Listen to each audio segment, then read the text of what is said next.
ప్రభువును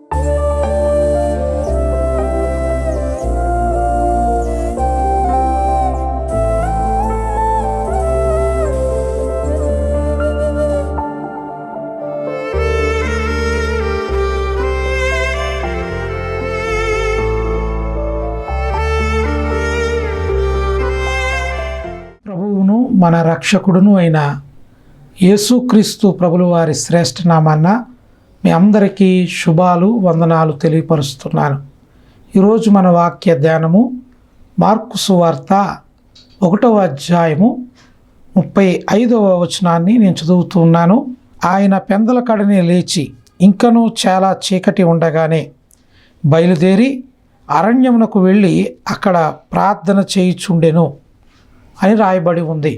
ప్రియమైన దేవుని బిడ్డలారా, ఈరోజు మనం ప్రార్థన గురించిన కొన్ని విషయాలు, ప్రార్థనలో మిమ్మల్ని ప్రోత్సహించాలని, ప్రార్థనా జీవితం ప్రతి వారు కలిగి ఉండాలని ఈ వాక్యాన్ని మీ ముందుకు తీసుకురావడం జరుగుతూ ఉంది. ప్రియమైన దేవుని బిడ్డలారా, నేటి కాలంలో ప్రతి కుటుంబంలో, ప్రతి ఇంటిలో అనేక సౌకర్యాలు ఏర్పరచుకుంటున్నారు. వాటిని బట్టి దేవునికి మహిమ చెల్లిస్తూ ఉన్నాను. ఎందుకంటే ఒకనాటి కాలంలో ఎటువంటి పరిస్థితులు ఉండేవంటే, ఒక సరైన కరెంట్ ఉండేది కాదు, సరైన వసతులు ఉండేవి కావు. చాలా ఇబ్బందితో కూడిన జీవితాలు ఆనాటి కాలంలో ఉండేవి. కానీ నేటి కాలంలో ప్రతి ఇంటికి కరెంటు సౌకర్యం ఉంది. మనిషికి కావలసిన ప్రతిదీ సమకూర్చుకుంటున్నారు. అవునండి, ఫ్రిడ్జు, టీవీ, ఏసీ, అవునండి, అన్నీ మనుషులకు సమకూర్చబడుతున్నాయి. కుటుంబాల్లో ఏ కొదువ చూడండి సౌకర్యాల విషయాల్లో కలగట్లేదు. అంతేకాదు, ఈరోజు కష్టపడే ప్రతి వాడు కూడా చక్కటి భోజనం, చక్కటి తినడానికి చక్కటి ఆహారాన్ని సమకూర్చుకుంటున్నారు. వాటిని బట్టి కూడా దేవుడు మహిమపరుస్తూ ఉన్నాను. మంచి స్థితిగతులను నేటి కాలంలో చాలా వరకు కష్టపడే ప్రతి వారికి కూడా లోటు లేకుండా సమృద్ధిని కలిగి జీవిస్తూ ఉన్నారు. ఇవన్నీ బాగున్నాయి. మన జీవితాల్లో అనేక వసతులు, అనేక సౌకర్యాలు, మనము అనేక వాటిలో వృద్ధి పొందుతూ ముందుకు వెళుతున్నాం. నిజమే, ఇవన్నీ విషయాల్లో మంచిదే. కానీ మనిషి ఒక విషయంలో మాత్రం చాలా నానాటికి వెనకబడిపోతూ ఉన్నాడు. నానాటికి వారి జీవితంలో ఒక విషయంలో వెనక్కి వెళ్ళిపోతున్నట్లుగా నేటి సమాజం కనబడుతూ ఉంది. దేని విషయం ఏంటండి, మాకు ఆ కొదువేంటి, అన్నీ బాగున్నాయి అన్నారు కదా, అన్నీ సౌకర్యవంతంగా ఉన్నాయన్నారు కదా, అన్నీ సమృద్ధిగా ఉన్నాయన్నారు కదా, మరి ఏమిటి, ఏం లోటు మాకు కనబడుతుంది మా జీవితాల్లో అని మీరు అడిగితే నేను అంటాను, చాలా కుటుంబాల్లో ప్రార్థన లోటు కనబడుతూ ఉంది. ఈ రోజున చాలా గృహాల్లో ప్రార్థనా జీవితాలు కనబడట్లేదు. దేవుని సన్నిధిలో గోజాడేవారు, అంగలార్చేవారు, ప్రలాపించేవారు కరువైపోతున్న కాలాల్లో మనం ఉన్నాం. ఒకరోజు నేను ఒక దైవ సేవకుడి గురించి విన్నాను. ఆయన చక్కటి దైవజనుడు, మంచి సాక్ష్యం కలిగిన వాడు, సరయ్య గారు అంటారు. మంచి దైవజనుడు ఆయన, ఇప్పుడు లేడు, ప్రభు అందు నిద్రించారు. ఆ సేవకుని గురించి నేను విన్నప్పుడు నాకు పేరు పెట్టింది ఆయనే.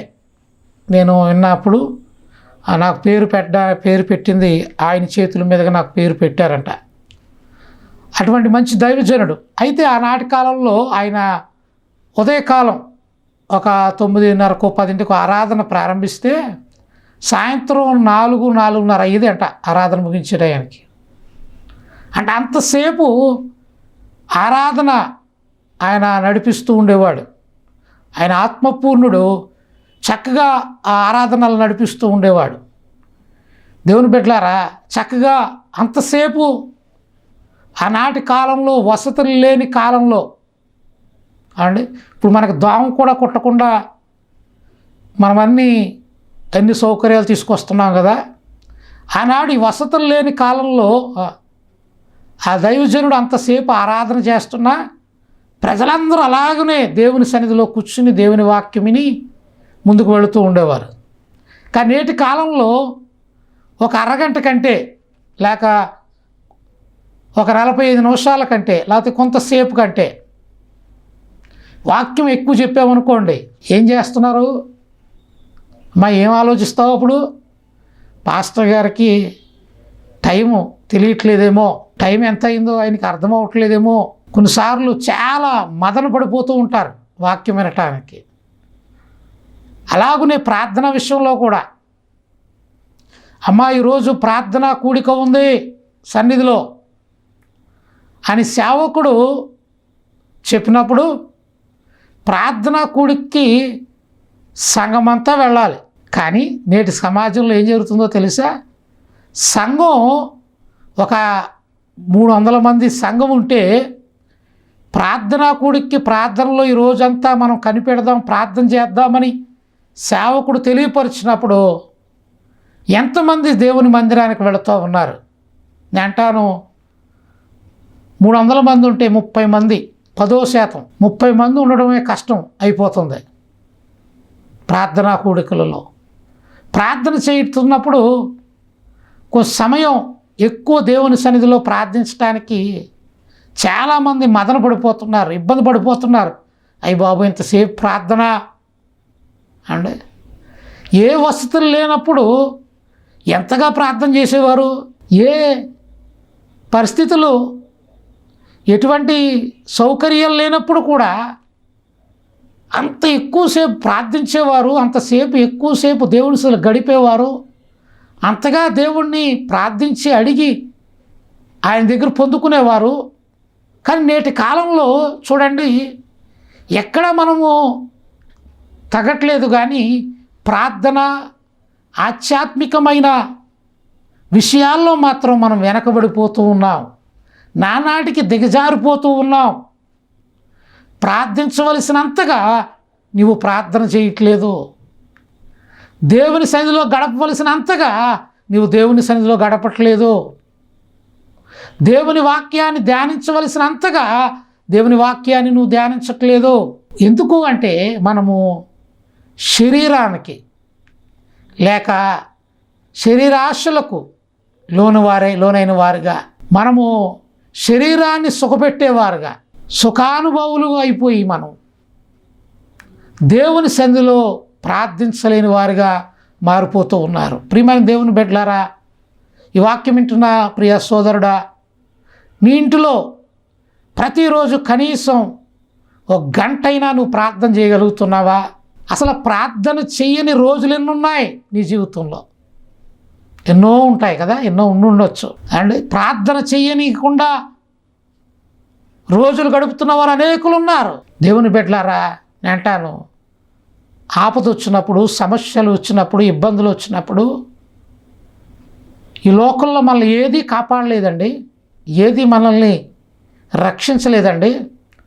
ఎంతమంది స్నేహితులు, బంధువులు, ఎంతమంది మన పక్షాన ఉన్నా మనకి వ్యాధి కలిగినప్పుడు, బాధ కలిగినప్పుడు, సమస్య వచ్చినప్పుడు వాళ్ళందరూ కొంతవరకే మనకు సహాయంగా ఉండగలరు. దేవుడు ఒక్కడే మనల్ని లేవనెత్తగలడు. ఇంకా మీకు అర్థమయ్యేలా చెప్పనా? ఎంతమంది స్నేహితులున్నా, బంధువులున్నా మనకు వ్యాధి వచ్చినప్పుడు, లేకపోతే ఆపరేషన్ జరుగుతున్నప్పుడు, ఆపరేషన్ చేయాలన్నప్పుడు వాళ్ళందరూ ఎక్కడి దాకా తోడొస్తారో తెలుసా? ఐసీయూ అనే ఒక ఎమర్జెన్సీ కేర్ యూనిట్ అన్నట్టు ఉంటుంది, అక్కడ దాకానే వస్తారండి వాళ్ళు. అక్కడతో ఆగిపోమంటాడు డాక్టర్ గారు, నువ్వు అక్కడే ఉండండి బయట అంటాడు. లోపల ఎవరు రారు, కానీ లోపల కూడా నీకు ఆరోగ్యం ఇవ్వగలిగిన వాడు కూడా, నిన్ను విడువక నిన్ను కాపాడేవాడు దేవుడు ఒక్కడే. నేను అనుకోవచ్చు, వైద్యులు కదండి ఆపరేషన్ చేస్తున్నారు అనుకోవచ్చు. నేను అంటాను, వైద్యులు కూడా అంటారు, మా ప్రయత్నమే చేస్తున్నాం, దేవుడే నిన్ను కాపాడాలి అంటారు. మరి అటువంటి దేవుని సన్నిధిలో చేయవలసిన ప్రార్థన ఎందుకు నీవు నిర్లక్ష్యాన్ని వహిస్తున్నావు? ఎందుకు దేవుని సన్నిధిలో గడపటానికి నిర్లక్ష్యంగా ఉంటున్నావు? ప్రార్థన చేయటానికి అదొక మొయ్యలేని భారంగా భావిస్తున్నావు. అదేదో ఇబ్బందికరమైన దానిగా నువ్వు భావిస్తూ ఉన్నావు ప్రార్థన అంటే. కానీ ప్రార్థనే పరిస్థితులను మార్చును. ప్రార్థనే నీ సమస్యలను నుండి నిన్ను విడిపించును. ప్రార్థనే నీ జీవితాన్ని ముందుకు నడిపించగలదు.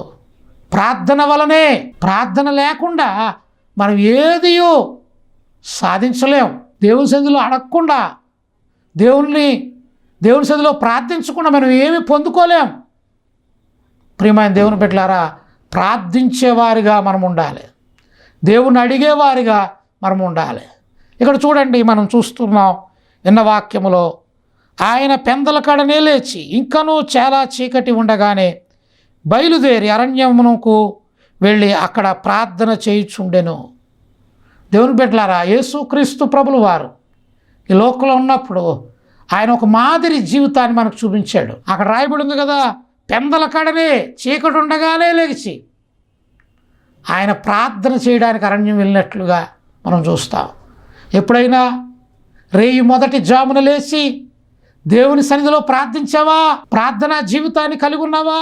ఉదయకాలపు ప్రార్థన నీ జీవితాన్ని, ఆ రోజంతటినీ, ఉదయకాలపు నువ్వు చేసే ప్రార్థన బట్టి ఆ రోజంతా అపాయముల్లోంచి, కీడుల్లోంచి, అపజయాల్లోంచి దేవుడిని తప్పిస్తూ నీకు విజయాన్ని అనుగ్రహిస్తాడు. ఉదయకాలపు ప్రార్థన చాలా ప్రాముఖ్యమైంది. ఉదయాన్నే లేచి దేవుని సన్నిధిలో ప్రార్థించు. దేవా, రాత్రంతా నన్ను కాపాడి నాకు మరొక దినాన్ని, మరొక రోజును నాకు అనుగ్రహించావు అని కృతజ్ఞతాభావం కలిగి దేవుని సన్నిధిలో ప్రార్థన చేయి. విలాప వాక్యాల్లో భక్తుడు అంటాడు కదా, నీళ్లు కుమ్మరించినట్లుగా రేయి మొదటి జామున లేచి నీళ్లు కుమ్మరించినట్లుగా నా హృదయమును నీ సన్నిధిలో కుమ్మరించదను అంటాడు. మనము కూడా రేయి మొదటి జామున, తెల్లవారుజామున, ఉదయకాలమున లేచిన తర్వాత మనము దేవుని సన్నిధిలో గడపవలసిన వారమై ఉన్నాం. ఆ రోజు నీ జీవితంలో విజయం కావాలంటే మొదటిగా దేవుని సన్నిధిలో ప్రార్థించేవాడిగాను ఉండాలి. అన్నీ చేస్తున్నావు, ఏది మానుతున్నామండి మనం? ఏది మానేస్తున్నాం? మన దినచర్యలో ఏది మానేస్తున్నామండి? ఏది మానం. అన్ని పనులు చేసుకుంటూ ఉంటాం. టిఫిన్ చేస్తాం, భోజనం చేస్తాం అండి, మంచి వస్త్రాలు అండి, మనకు ఉన్న ప్రతి పని మనం చేసుకుంటూ ముందుకు వెళతాం. కానీ ఏది నిర్లక్ష్యం అంటే ఉదయకాలపు ప్రార్థనే. ఉదయకాలపు ప్రార్థన విషయంలో మాత్రమే మనము నిర్లక్ష్యం కలిగి జీవిస్తూ ఉన్నాం. నేటి కాలంలో అన్యులైన వారిని చూసినప్పుడు వాళ్ళు ఎంత రేయి మొదటి జామున లేచి వాళ్ళు భక్తిని చేస్తూ ఉంటారో మనం గమనిస్తూ ఉంటాం. కొన్ని కాలాల్లో అయితే వాళ్ళు కాలువ దగ్గరికి వెళ్ళి ఆ సన్నీళ్ళతో స్నానం చేస్తూ వస్తూ ఉంటారు. కొంతమంది భక్తిని చూసినప్పుడు వాళ్ళు ఉదయాన్నే లేచి వాళ్ళు తన భక్తిని కొనసాగిస్తూ ఉంటారు. కానీ సర్వశక్తి కలిగిన దేవుణ్ణి వెంబడిస్తున్న నీవు మాత్రం ఉదయకాలము చేయవలసిన ప్రార్థనను నువ్వు వెనకాడుతూ ఉన్నావు, ప్రార్థనలో నిర్లక్ష్యం చూపిస్తున్నావు.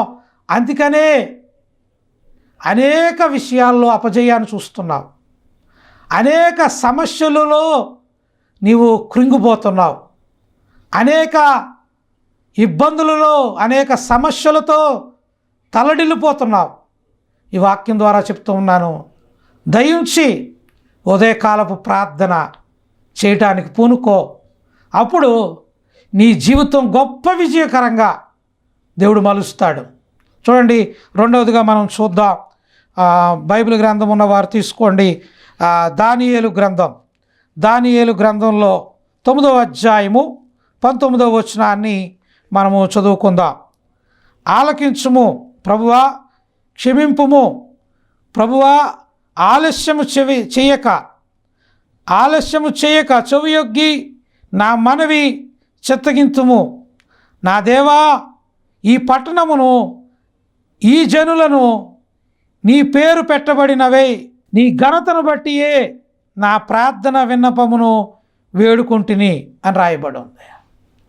దేవుని బిడ్డలారా, ఇక్కడ వేడుకుంటున్నాడట. అంటే అర్థం ఏమిటండి? వేడుకోవడం అంటే బ్రతిమలాడుకుంటున్నాడు. ప్రభువా నీవే నాకు సహాయం చేయగలిగిన దేవుడు అని బ్రతిమలాడుకుంటున్నాడండి. దేవుని బిడ్డలారా, మనకి ఏదైనా అవసరం వచ్చినప్పుడు, ఏదైనా కావాల్సి వచ్చినప్పుడు మనం ఏం చేస్తాం? అనేకుల దగ్గరికి వెళ్ళి బ్రతిమలాడతాం. నాకు ఇది ప్రభు, ఇది ఇవ్వయ్యా, అది ఇవ్వయ్యా, నాకు సహాయం చేయరా బాబు, నన్ను కాపాడరా బాబు అని అందరినీ బ్రతిమలాడుకుంటాం. కానీ అసలు మనం వేడుకోవలసింది, మనము బ్రతిమలాడుకుని మనం పొందుకోవలసింది దేవుని దగ్గర మనము ఆయన వేడుకోవాలి, బ్రతిమలాడుకోవాలి. ప్రభువా నాకు నీవు తప్ప నాకెవరున్నారు? నీవే నా దేవుడవు, నీవే నన్ను కాపాడగలిగిన వాడవు, నీవే నా బలహీనత నుండి నన్ను విడిపించగలిగిన వాడవు, నీవే నన్ను సంరక్షించగలిగిన వాడవు అని దేవుని దగ్గర మనం వేడుకుని, మనం బ్రతిమలాడుకుని మనం పొందుకోవాలండి. అబ్రహాము లోతు గురించి బ్రతిమలాడుకున్నాడు దేవుడి దగ్గర. 100 మంది ఉంటూ వదిలేస్తావా ప్రభువా? సొదొమ గొమొర్రా మీదకి వచ్చే ఆ ఉగ్రతను తప్పిస్తావా ప్రభువా? 90 మంది ఉంటే తప్పిస్తావా ప్రభువా?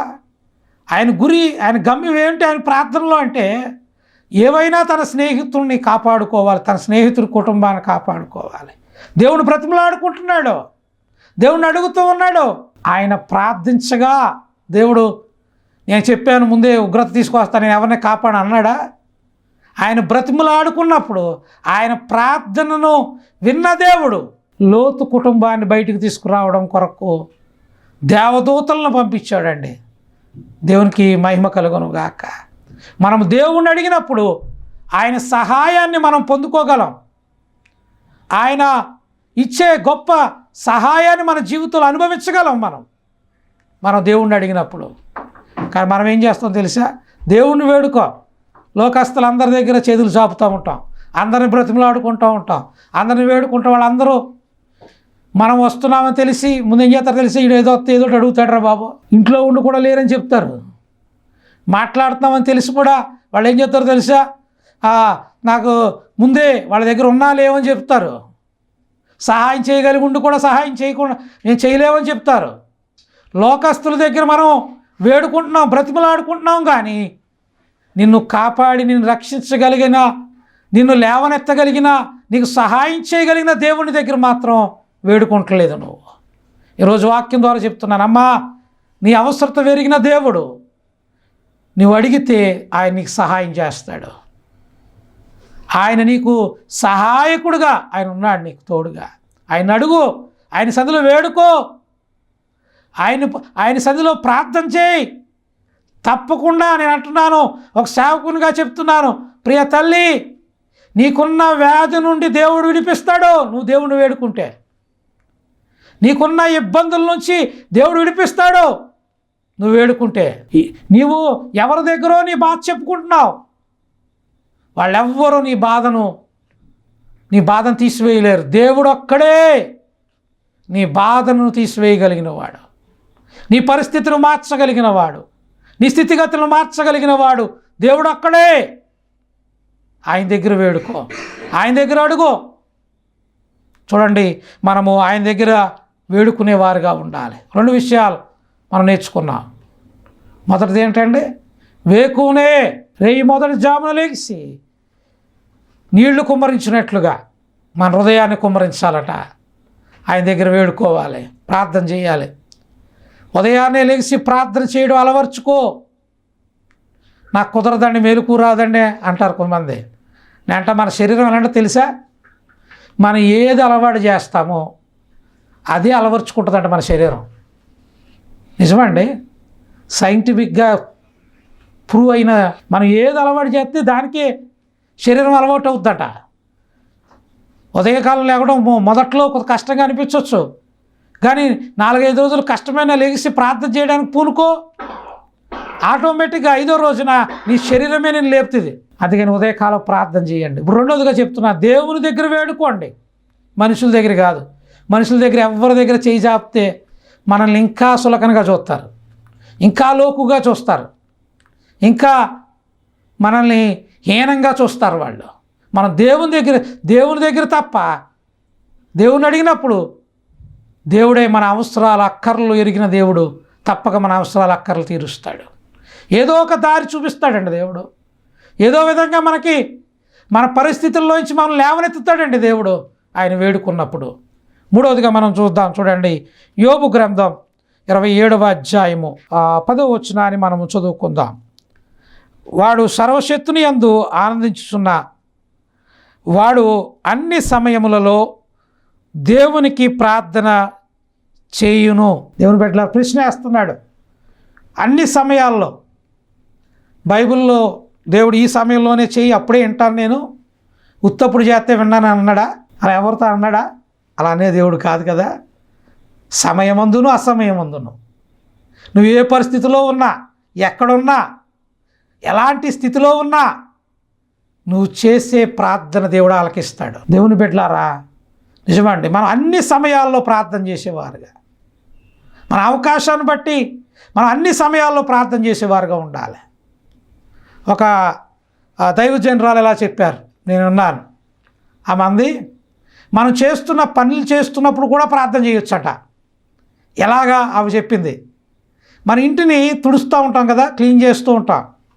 ఆ క్లీన్ చేస్తున్నప్పుడు హృదయంలో ప్రార్థన చేయొచ్చట. ఏమనంటే, ప్రభు ఇంటిని ఎలా శుభ్రపరుస్తున్నానో, ఈ డస్ట్ని అంతటిని ఎలా తీసి బయట పాడేస్తున్నానో, నా హృదయంలో ఉన్న పాపాన్ని కూడా తీసివేయి ప్రభువా అని ప్రార్థన చేయొచ్చంట దేవుని సన్నిధిలో. అలాగే బట్టలు ఉతుకుతాం కదా, మనం వేసుకున్న వస్త్రాలను క్లీన్ చేసుకుంటూ ఉంటాం. అప్పుడు కూడా ప్రార్థన చేయొచ్చంట. ఏమని? ప్రభు ఇందులో నుంచి మురికిని ఎలాగైతే మేము తీసేస్తున్నామో అలాగే నా జీవితంలో నీకు అయిష్టమైన వాటిని నా నుండి తీసివే ప్రభువా అని ప్రార్థన చేయొచ్చంట. మనము వంట వండుకుంటూ ఉంటారు కదా, బియ్యం వేరుతూ ఉంటాం కదా, రాళ్ళు వేరుతూ ఉంటాం బియ్యంలో ఇచ్చి. ఆ రాళ్ళు వేరుతున్నప్పుడు కూడా ప్రార్థన చేయొచ్చట. ప్రభా ఈ బియ్యంలోంచి రాళ్ళు ఎలాగైతే ఏరు బయటపడేస్తున్నానో నీకు అయిష్టమైన జీవితమును నా నుండి తీసివే ప్రభువా. అన్ని సమయాల్లో మనము ప్రార్థన చేసే వెసులుబాటు దేవుడు మనకిచ్చాడు. ఎంత అవకాశం దేవుడు ఇచ్చాడు మనకి, ఎంత గొప్ప తరుణం ఇచ్చాడు మనకి. నేను అంటాను, మనం నడుస్తూ కూడా ప్రార్థన చేయొచ్చు, ప్రయాణం చేస్తూ ప్రార్థన చేయొచ్చు అండి, మన పనుల్లో ఉండి కూడా మనం దేవుని సన్నిధిలో ప్రార్థన చేయొచ్చు. అండ్ మనమైతే కానీ మనం ఏం చేస్తాం తెలుసా, ప్రార్థన ఎలాగైనా ప్రార్థన చేయాలనుకునేవారు తక్కువ, ఏదో ఒక సాగు చెప్పి ప్రార్థన ఆపేవారు ఎక్కువ. ఈరోజు ఖాళీ లేదు ప్రభువా, నేను ప్రార్థన చేయలేకపోయాను, ఈరోజు నేను చాలా నీరసంగా ఉన్నాను, నేను ప్రార్థన చేయలేకపోయాను, ఈరోజు ఊరెళ్ళాను ప్రార్థన చేయలేకపోయాను, ఈరోజు నాకు పలానా పని ఉంది నేను ప్రార్థన చేయలేకపోయాను, ఇలాగే చెప్తారు. కానీ మనం చెప్పవలసింది ఏంటంటే, ఎలాంటి పరిస్థితుల్లోనైనా ప్రభువా నేను ప్రార్థన చేసుకునే కృప నాకు ఇచ్చావు అని దేవుళ్ళు ఆనందించేవారు ఎంతమంది. అయ్యా నేను అంటాను, మనము అన్ని వేళలా ప్రార్థన చేసుకునే ఆ తరుణాన్ని, అవకాశాన్ని దేవుడు మనకి ఇచ్చాడు కదా. ఈ అవకాశాన్ని మనం యూజ్ చేసుకుంటే, ఈ అవకాశాన్ని మనం సద్వినియోగపరుచుకుంటే మనం ఎంత ప్రార్థనాపరులుగా మారిపోతామండి. ప్రతి దానిలో మనం చేసే ప్రతి పనిలో దాని భావాన్ని, దాని విలువను గ్రహించి అది మన జీవితంలో అన్వయించుకుని మనం ప్రార్థన చేయగలిగితే చెప్పరాని సఖ్యము కాని మూలుగులతో ఆయన సన్నిధిలో ప్రార్థన చేయగలిగిన వారుగా మారిపోతాం కదా. దేవుని బిడ్డలారా, నిజమే అండి, ఈ నాటి కాలంలో ప్రార్థనా పరులు కొరువైపోయారు. దేవుని బిడ్డలారా, ప్రార్థనా పరులు లేవాలి. రోధించు స్త్రీలను కనుగొనుడి అని దేవుని వాక్యం చెప్తూ ఉంది. ప్రార్థించే తల్లులు కావాలి, భారముతో ప్రార్థించేవారు కావాలి. అనేకుల రక్షణ కొరకు, లోకము నశించిపోతున్న వారి కొరకు అంగలార్చి ప్రార్థించేవారు కావాలి. నశించిపోతున్న ఆత్మల కొరకు ప్రార్థించేవారు కావాలి.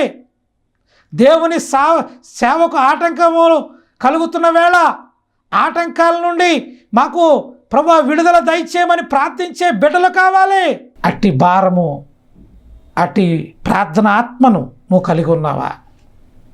అట్టి ప్రార్థనా జీవితాన్ని నువ్వు కలిగి ఉన్నావా?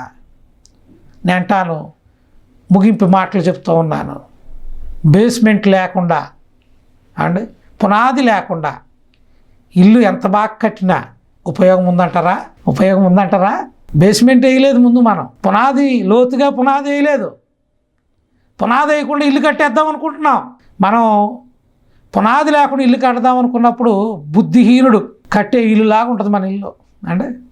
పునాది లేకుండా ఇల్లు కట్టామనుకోండి, అది మనం ఎంత కష్టపడి కట్టినా ఒక రోజు ఏమవుతుందండి, అతి త్వరలో అతి కొంతకాలంలోనే ఆ ఇల్లు ఏమవుతుందండి, కూలిపోద్ది కదా.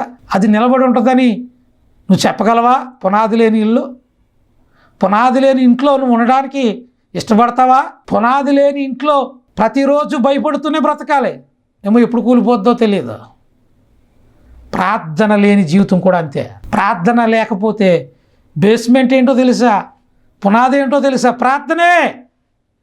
ఆ ప్రార్థన మీద మనం కట్టబడాలండి. ఆ ప్రార్థనతోనే మన జీవితము పెనవేసుకుపోవాలండి. ప్రార్థన లేకుండా మనం ఎన్ని ప్రయత్నాలు చేసినా, ఎన్ని చేసినా, చూడండి, పిల్లలు పేకలతో ఇల్లు కడతారు. ఒక్క గట్టిగా గాలిలో ఊదేమనుకోండి, ఏమవుతుంది, అంతా వెంటనే పడిపోద్ది కదా. మన జీవితం కూడా అలాగే ఉంటుందండి. ప్రార్థన చాలా ప్రాముఖ్యమైనది. ఒక దైవ సేవకుడు 100 సార్లు బైబిల్ చదివాడంట. 100 సార్లు బైబిల్ చదివి, అయ్యా మీరు ఇంత గొప్ప జ్ఞానాన్ని ఇన్నిసార్లు చదివారు కదా, ఎంత జ్ఞానంతో మీరు నింపబడ్డారో, మీరు ఏం నేర్చుకున్న వాటిని 3 ముక్కల్లో చెప్పండి అన్నాడంట. ఆ సేవకుడు అన్నాడంట, నేను నేర్చుకున్నది ప్రార్థన చేయాలి, ప్రార్థన అన్నాడంట మొదటిది. రెండోది చెప్పండి అన్నారు, రెండోది కూడా అన్నాడు ప్రార్థన అన్నాడంట. మూడోది కూడా అన్నాడంట ప్రార్థనే. ఇన్నిసార్లు చదివినా నాకు అర్థమైంది ఏంటంటే, నేను ప్రార్థన, దేవుని చదువులు ఎక్కువ చేయాలి, ప్రార్థనలో గడపాలి. నేను అంటాను, ముగింపు మాటగా చెప్తున్నాను, దేవునిలో ఎక్కువ బలపడి వారు ఎవరు అంటే, స్థిరము కలిగి దేవుని రాకడ వరకు కదల్చబడకుండా స్థిరంగా ఉండేవాళ్ళు ఎవరు అంటే, ప్రార్థనా జీవితం కలిగి ఉన్నవారు మాత్రమే కడ వరకు నిలబడగలరు. ఎన్ని శోధనలు వచ్చినా నిలబడగలరు, ఎన్ని బలహీనతలు వచ్చినా నిలబడగలరు. ఎందుకో తెలుసా? వాళ్ళు చేసిన ప్రార్థన బట్టి వాటన్నిటిలోంచి దేవుడు వాళ్ళని విడిపిస్తూ నడిపిస్తూ ఉంటాడు. ప్రార్థన కలిగిన వారుగా మనం ఉందాం. ప్రార్థన చేస్తూ మన జీవితాల ముందు తీసుకువెళదాం. ప్రార్థనే ప్రాముఖ్యమని ఎరిగి ప్రార్థన చేద్దాం. దేవుని బిడ్డలారా, మీ జీవితాల్లో అన్నీ ఉన్న ప్రార్థన కొదువు ఉందేమో, అన్నీ ఉన్న ప్రార్థనలు వెనకబడ్డారేమో నీ బిడ్డలో, అన్నీ ఉన్న నీ సన్నిధిలో ప్రార్థనకు నిర్లక్ష్యం చూపిస్తున్నావేమో, అన్నీ ఉన్న ప్రార్థన చేయటానికి నీ మనస్సు అంగీకరించట్లేదేమో, అన్నీ ఉన్న నీవు ప్రార్థన చేయటానికి భారంగా భావిస్తున్నావేమో. దేవుడు అన్నాడు, మేలుకో సోదరుడా, మేలుకో సోదరి, ప్రార్థన మొదలుపెట్టు. ప్రార్థనే నీ జీవితాన్ని నిన్ను ఆశీర్వదించగలిగింది. నిన్ను ఉన్నత స్థితిలోనికి, దేవునికి ఇష్టలుగా మనల్ని మార్చగలిగినది ప్రార్థనను గ్రహించి ప్రార్థన చేసేవారుగా మనం ఉందాం. అట్టి కృప దేవుడు మీకు అనుగ్రహించును గాక. ప్రార్థన చేసుకుందాం. కళ్ళు మూయండి, ప్రార్థన చేద్దాం. మహాపరిశుద్ధుడైన తండ్రి, మహిమ కలిగిన దేవానికి వందనాలు ప్రభువా. ఈ వాక్యం ద్వారా మీరు మాట్లాడారని మేము నమ్ముతున్నాం ప్రభువా. నిజమే, ప్రార్థన మా జీవితాలను మార్చేదని, ప్రార్థనే మా పరిస్థితులను మార్చేదని, ప్రార్థనే మా స్థితిగతులను మార్చేదని నువ్వు మాతో మాట్లాడావు నాయన.